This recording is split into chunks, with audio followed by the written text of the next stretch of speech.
यह पृष्ठ दो मुख्य भागों, पहला पाठ यिर्मयाह 28, 1-17 तथा सुसमाचार मत्ती दोपहर के 2:22 के प्रारंभिक भाग का हिंदी पाठ प्रस्तुत करता है।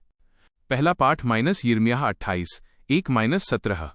एक यूदा के राजा योशिया के शासनकाल के प्रारंभ में चौथे वर्ष के 5वें महीने अज्जूर के पुत्र हनन्याह गिबोन में रहने वाले नबी ने प्रभु के मंदिर में याजकों तथा समस्त जनता के सामने यिर्मयाह से यह कहा, दो विश्वमंडल का प्रभु इस्राएल का ईश्वर ये कहता है, मैं बाबुल के राजा का जुआ तोड़ूंगा। 3 मैं ठीक 2 वर्ष बाद प्रभु के मंदिर के वे सब सामान वापस ले आऊंगा जिन्हें बाबुल का राजा नबूकदनेजर यहां से बाबुल ले गया था। 4 यहोयाकीम के पुत्र यूदा के राजा यकोन्याह का और यूदा के सब निर्वासितों को भी मैं बाबुल से यहां वापस ले आऊंगा, ये प्रभु की वाणी है, क्योंकि मैं बाबुल के राजा का जुआ तोड़ूंगा। 5 किंतु नबी यिर्मयाह ने सब याजकों तथा समस्त जनता के सामने नबी हनन्याह को संबोधित करते हुए कहा, एवमस्तु, प्रभु ऐसा ही करे, प्रभु तुम्हारी भविष्यवाणी पूरी करे और प्रभु के मंदिर के सब सामान और सब निर्वासितों को भी वापस ले आए। 7 किंतु जो बात मैं तुमको और सारी जनता को बताने जा रहा हूं उसे ध्यान से सुनो। 8 तुम्हारे और मेरे पहले जो नबी थे वे प्राचीन काल से शक्तिशाली देशों और बड़े राज्यों के लिए युद्ध विपत्ति और महामारी की भविष्यवाणी करता है। 9 जो नबी शांति की भविष्यवाणी करता है वह तभी प्रभु का भेजा हुआ नबी माना जा सकता है जब उसकी भविष्यवाणी पूरी हो जाए। 10 इस पर नबी हनन्याह ने नबी यिर्मयाह के कंधे पर से जुआ उतारा और उसे तोड़ डाला।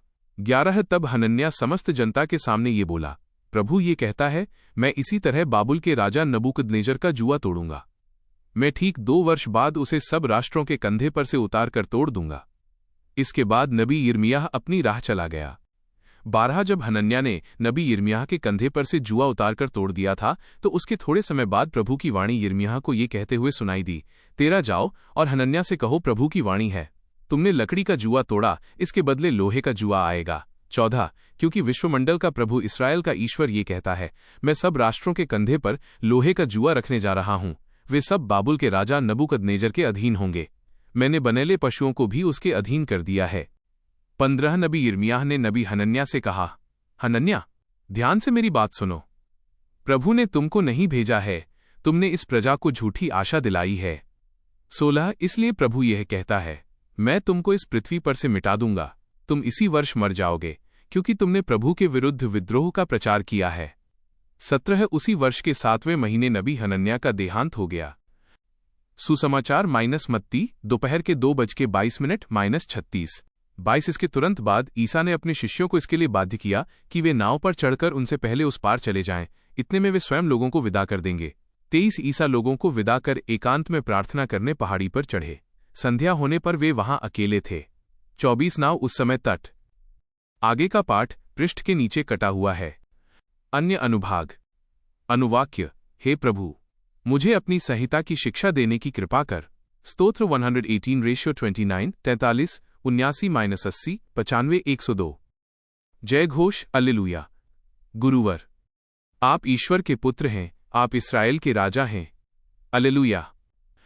1 मूल पाठ। टेक्स्ट बाइबल का अंश मत्ती दोपहर के 2:25 25 रात के चौथे पहर ईसा समुद्र पर चलते हुए शिष्यों की ओर आए। 26 जब उन्होंने ईसा को समुद्र पर चलते हुए देखा तो वे बहुत घबरा गए और ये कहते हुए, ये कोई प्रेत है, डर के मारे चिल्ला उठे। 27 ईसा ने तुरंत उनसे कहा, ढाढ़स रखो, मैं ही हूं, डरो मत। 28 पेतरुस ने उत्तर दिया, प्रभु, यदि आप ही हैं तो मुझे पानी पर अपने पास आने की आज्ञा दीजिए। 29 ईसा ने कहा, आ जाओ। पेतरुस नाव से उतरा और पानी पर चलते हुए ईसा की ओर बढ़ा। 30 किंतु वो प्रचंड वायु देखकर डर गया और जब डूबने लगा तो चिल्ला उठा, प्रभु, मुझे बचाइए। 31 ईसा ने तुरंत हाथ बढ़ाकर उसे थाम लिया और कहा, अल्पविश्वासी, तुम्हें संदेह क्यों हुआ? 32 वे नाव पर चढ़े और वायु थम गई। 33 जो नाव में थे उन्होंने ये कहते हुए ईसा को दंडवत किया, आप सचमुच ईश्वर के पुत्र हैं। 34 वे पार उतरकर गेनेसरत पहुंचे। 35 वहां के लोगों ने ईसा को पहचान लिया और आसपास के सब गांवों में इसकी खबर फैला दी। वे सब रोगियों को ईसा के पास ले आकर 36 उनसे अनुनय विनय करते थे कि वे उन्हें अपने कपड़े का पल्ला भर छूने दें। जितनों ने उनका स्पर्श किया वे सबके सब अच्छे हो गए। चिंतन, रिफ्लेक्शन। चिंतन, यीशु के शिष्यों ने उनके सामर्थ्य तथा करुणा को बहुत ही करीबी से अनुभव किया था। वे भी कठिन परिस्थितियों में आसान रास्ता चुनने के प्रलोभन से अछूते नहीं थे। वीरान जगह में विशाल जनसमूह को देखकर अवश्य ही शिष्य घबरा गए थे। एक ओर वे लोगों की आवश्यकताओं को लेकर चिंतित थे, लेकिन उनकी सलाह में एक भाव तो छिपा था कि वे किसी न किसी तरह अपनी जिम्मेदारी से बचना चाहते थे। वे उन राहों की तलाश कर रहे थे जिनमें कम जोखिम हो या अतिरिक्त प्रयास की जरूरत न हो। इस तरह ये हमारी मानवीय प्रवृत्ति को उजागर करती है कि जब भी हम किसी कठिनाई का सामना करते हैं, हमारी स्वाभाविक प्रतिक्रिया आसान रास्ता ढूंढने की होती है। हम अपनी सीमित धन संपदा या संसाधन पर निर्भर करते हैं। ईश्वर की ओर मुड़ने के बजाय हम खुद पर आत्मकेंद्रित हो जाते हैं। परंतु आज हमें यीशु अपनी सीमितता से ऊपर उठकर ईश्वर पर विश्वास करने का निमंत्रण देते हैं, ताकि वे भी ईश्वरीय प्रकृति से परिचित होकर उनके समान बनने की कोशिश करें।